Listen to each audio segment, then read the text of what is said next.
নমস্কার, আমি রূপেশ। চলে এসেছি কুম্ভ রাশিফল জুন ২০২৪ নিয়ে। জুন মাস যখন শুরু হচ্ছে তখন আপনাদের রাশির প্রথমভাবে গোচর করছেন আপনাদের রাশির অধিপতি শনিদেব। রাশি সাপেক্ষে দ্বিতীয়ভাবে রয়েছেন রাহুদেব। রাশির তৃতীয়ভাবে স্বস্থানগত হয়ে গোচর করছেন মঙ্গলদেব। রাশির চতুর্থভাবে দেবগুরু বৃহস্পতির সাথে সহাবস্থানে গোচর করছেন শুক্রদেব, রবিদেব এবং বুধ গ্রহ। রাশি সাপেক্ষে অষ্টমভাবে রয়েছেন কেতুদেব। এর মধ্যে ১২ তারিখের পরবর্তী ক্ষেত্রে চতুর্থ এবং নবমাধিপতি শুক্রদেব, ১৪ তারিখের পরবর্তী ক্ষেত্রে পঞ্চমাধিপতি এবং অষ্টমাধিপতি বুধ গ্রহ এবং মাসের দ্বিতীয়ার্ধে রবিদেব রাশি সাপেক্ষে চতুর্থ ভাবের থেকে পঞ্চম ভাবে ট্রানজিট করে যাবেন। এই সকল গ্রহগত অবস্থান ও গোচরের নিরিখে জুন মাসে কেমন যেতে চলেছে আপনাদের স্বাস্থ্য, শিক্ষা, কর্মক্ষেত্র, ব্যবসা, প্রেম ও বৈবাহিক জীবন কিংবা সামাজিক জীবন জানতে গেলে আজকের আলোচনাটি শেষ পর্যন্ত মন দিয়ে দেখুন। আর ভালো লাগলে অবশ্যই লাইক করুন, শেয়ার করুন, অন্যকে দেখবার সুযোগ করে দিন। আর আপনি যদি এই চ্যানেলে নতুন হন তাহলে অবশ্যই চ্যানেলটিকে সাবস্ক্রাইব করে দিন, কারণ আপনাদের প্রত্যেকটি সাবস্ক্রিপশন আমাকে গভীরভাবে অনুপ্রাণিত করে তোলে নতুন নতুন টপিক আপনাদের সামনে উপস্থাপিত করবার জন্য। আর নিচে থাকা বেল আইকনটিকে প্রেস করে অবশ্যই অল নোটিফিকেশনটিকেও অন করে দিন, যাতে করে এই চ্যানেলে নতুন কোনো ভিডিও এলে সবার আগে ভিডিওটি আপনার সামনেই উপস্থাপিত হতে পারে। আর মনে করে নিচের কমেন্ট বক্সে নিজের মূল্যবান কমেন্টটিও জানান, কারণ আপনাদের কমেন্ট আমাকে গভীরভাবে সমৃদ্ধ করে তোলে। তাহলে চলুন দেখে নিই কুম্ভ রাশিফল জুন ২০২৪।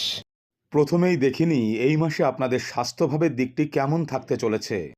আপনাদের রাশির অধিপতি স্বয়ং শনিদেব মূল ত্রিকোণস্থ হয়ে আপনাদের রাশির উপরেই কিন্তু গোচর করছেন। তবে শনিদেবের তৃতীয় দৃষ্টি গিয়ে পড়ছে মঙ্গলদেবের উপর, যিনি স্বস্থানগত হয়ে রাশি সাপেক্ষে তৃতীয়ভাবে গোচর করছেন। এই সময় কর্মক্ষেত্র রিলেটেড কোনো প্রকার অ্যাংজাইটি যাতে মেন্টাল এবং ফিজিক্যাল স্পেসে কোনো প্রকার সমস্যা তৈরি করতে না পারে এ বিষয়ে সতর্ক দৃষ্টি রেখে চলা কিন্তু একান্ত কর্তব্য হয়ে উঠতে চলেছে আপনাদের কাছে। এছাড়া রাস্তা পারাপারের সময় এবং যানবাহন চালানোর সময়ও বিশেষ সাবধানতা মেনে চলুন। হঠাৎ করে পড়ে গিয়ে হাতে পায়ে চোট আঘাতের যোগ থাকছে এই মাসে, তাই এ বিষয়ে সতর্ক দৃষ্টি রেখে চলুন। এছাড়া চেস্ট রিলেটেড সমস্যা, অন্ত্র রিলেটেড প্রবলেম এবং অস্থি সংক্রান্ত সমস্যা এই মাসে সামান্য উপদ্রব করলেও সুচিন্তিত স্বাস্থ্য সচেতনতা, পরিশীলিত জীবনযাপন এবং সুচিকিৎসকের পরামর্শক্রমে অবশ্যই আপনি সাফল্যের সাথে সামনের দিকে অগ্রসর হতে সমর্থ হবেন এই মাসে। তবে মাসের একেবারে শেষ দুটি দিন স্বাস্থ্য সংক্রান্ত সাবধানতা বিশেষ অবলম্বন করা কিন্তু আপনাদের একান্ত কর্তব্য হতে চলেছে। এই সময়কালে শল্য চিকিৎসার মাধ্যমে রোগ মুক্তিরও প্রবল সম্ভাবনার যোগ রয়েছে। এবার দেখিনি এই মাসটিতে কুম্ভ রাশির ছাত্রছাত্রীদের শিক্ষাভাবের দিকটি কেমন থাকতে চলেছে। আপনাদের পঞ্চমাধিপতি বুধ গ্রহ মাসের একেবারে শুরুর ১৪টি দিন কিন্তু থাকছে রাশি সাপেক্ষে চতুর্থ ভাবের উপর। বুধ আপনাদের অষ্টমাধিপতিও বটে। আবার এই সময়েই কিন্তু আপনাদের অষ্টম ভাবের উপর গোচর করছেন কেতুদেব, যার উপর রয়েছে দেবগুরু বৃহস্পতির দৃষ্টি। আবার একই সাথে পঞ্চম ও অষ্টমাধিপতির সাথে নবমাধিপতির সহাবস্থান পরিলক্ষিত হচ্ছে। তাই উচ্চশিক্ষার ক্ষেত্রে কিন্তু এই মাসটি হতে চলেছে বিশেষভাবে উল্লেখযোগ্য আপনাদের ক্ষেত্রে। যে সকল ছাত্রছাত্রী উচ্চ শিক্ষার্থে এবং গবেষণার্থে অ্যাব্রডে গিয়ে নিজেদের গবেষণার কাজটিকে আরেকটু এগিয়ে নিয়ে যেতে চাইছিলেন এতদিন, কিন্তু নানা প্রকার বাধা বিপত্তি আসছিল আপনাদের পথে, এই টাইমটিকে প্রপারলি ইউটিলাইজেশন করতে পারলে অবশ্যই আপনাদের জন্য বিশেষ শুভ সুযোগ আসতে চলেছে এই সময়কালে। বিশেষত এই গোল্ডেন অপরচুনিটিটি আপনারা পেতে চলেছেন মাসের একেবারে শেষের দিক করে। তবে এই বিষয়ের প্রচেষ্টাটি কিন্তু আপনাদের মাসের একেবারে শুরুর থেকেই অব্যাহত রাখা আবশ্যক। মাইক্রোবায়োলজি, বায়োটেকনোলজি ও অন্যান্য টেকনিক্যাল সেক্টর, ম্যানেজমেন্ট এবং ল সেক্টরের সাথে যুক্ত ছাত্রছাত্রীদের জন্য কিন্তু মাসটি হতে চলেছে বিশেষভাবে তাৎপর্যমণ্ডিত। এছাড়া এই মাসে আপনাদের তৃতীয় ভাবস্থিত মঙ্গল গ্রহের চতুর্থ দৃষ্টি গিয়ে পড়বে আপনাদের রাশির ষষ্ঠ ভাবের উপর।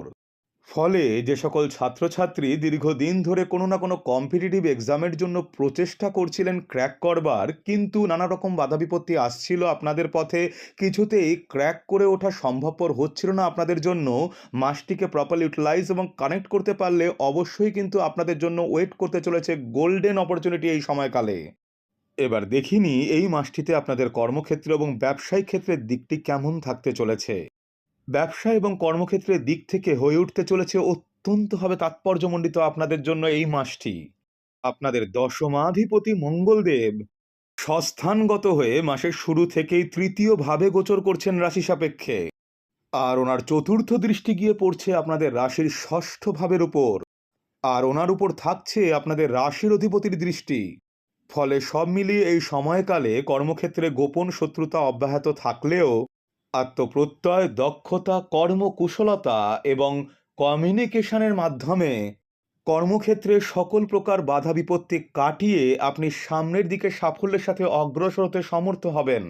মাসের একেবারে শেষের দিকে গিয়ে টেকনিক্যাল এবং অন্যান্য সেক্টরে কর্মরত যে সকল জাতক জাতিকা দীর্ঘদিন ধরে চাইছিলেন কর্মসূত্রে অ্যাব্রডে গিয়ে নিজেদের ক্যারিয়ারের অপরচুনিটিকে আরেকটু এক্সপ্যান্ড করতে, আপনাদের ক্ষেত্রে কিন্তু টাইমটি বিশেষভাবে শুভ সুযোগ সৃষ্টি করতে চলেছে। তাই টাইমটিকে প্রপারলি ইউটিলাইজ এবং কানেক্ট করতে পারলে অবশ্যই কিন্তু ওই সময়কালটি আপনাদের জন্য গোল্ডেন অপরচুনিটি নিয়ে আসতে চলেছে। Microbiology, biotechnology, chartered accountancy sector, banking sector, insurance sector এবং রিসার্চের সেক্টরে কর্মরত জাতজাতিকাদের জন্য কিন্তু এই মাসটি বিশেষভাবে তাৎপর্যমণ্ডিত এবং গুরুত্বপূর্ণ হয়ে উঠতে চলেছে। তবে দশমাধিপতির অষ্টম দৃষ্টি দশম ভাবের উপর পড়ার ফলে এক্ষেত্রে একটি কথা বিশেষভাবে উল্লেখযোগ্য হলো, নিজের করা কোনো ভুলের জন্য কর্মক্ষেত্রে যাতে কোনো প্রকার বাধা বিপত্তির সৃষ্টি না হয় সেদিকে সতর্ক দৃষ্টি রেখে চলা কিন্তু এই মাসে আপনাদের একান্ত কর্তব্য। এছাড়া কর্মক্ষেত্রে কলিগ এবং ঊর্ধ্বতন কর্তৃপক্ষের সাথে কথা বলার সময়ও যথেষ্ট সাবধানতা অবলম্বন করে চলুন।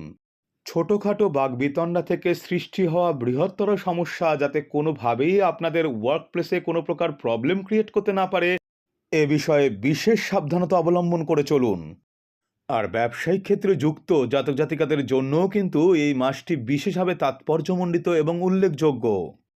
Online sector, digital marketing, media এবং কমিউনিকেশন সেক্টরের সাথে যুক্ত জাতক জাতিকাদের জন্য কিন্তু সময়টি বিশেষভাবে তাৎপর্যমণ্ডিত হয়ে উঠতে চলেছে। এছাড়া ট্যুর এবং ট্রাভেলিং সেক্টর, তেল ও তেলজাত দ্রব্য, লোহাজাত দ্রব্য, machines, medical equipment sector, pharmacy sector ইত্যাদি ক্ষেত্রে এই মাসটি হতে চলেছে বিশেষভাবে উল্লেখযোগ্য। তবে মাসের একেবারে শেষের দিকে কোনো বিষয় ইনভেস্টমেন্টের পূর্বে চারিদিক বিচার বিশ্লেষণ করেই কিন্তু তবে ইনভেস্টমেন্ট করুন। অন্যথায় পরবর্তী ক্ষেত্রে এর থেকে বৃহত্তর সমস্যার সূত্রপাত হতে পারে। তাই এ বিষয়ে প্রথম থেকেই সতর্ক দৃষ্টি রেখে চলুন। তবে একাদশপতি দেবগুরু বৃহস্পতির দ্বাদশভাবে দৃষ্টি থাকার জন্য এই সময়টিতে অবশ্যই আপনাদের আয় ব্যয়ের মধ্যে সামঞ্জস্য বজায় রেখে চলা একান্ত কর্তব্য হয়ে উঠতে চলেছে। বিশেষত মাসের একেবারে শেষের দিকটিতে ব্যয় বাহুল্য কন্ট্রোল করার দিকে যথেষ্ট সতর্ক নজর রেখে চলুন। এবার দেখিনি এই মাসটিতে প্রেমজ ও বৈবাহিক সম্পর্কের ক্ষেত্রে কেমন যেতে চলেছে আপনাদের জন্য। আপনাদের পঞ্চমাধিপতি বুধ গ্রহ মাসের শুরুতেই কিন্তু চতুর্থভাবে গোচর করছেন। তবে মাসের প্রথম 12টি দিন উনি যেমন চতুর্থ অধিপতির সাথে গোচর করছেন, এই সময়কালে উনি কিন্তু একাদশ এবং সপ্তমাধিপতির সাথেও সহাবস্থানে রয়েছেন।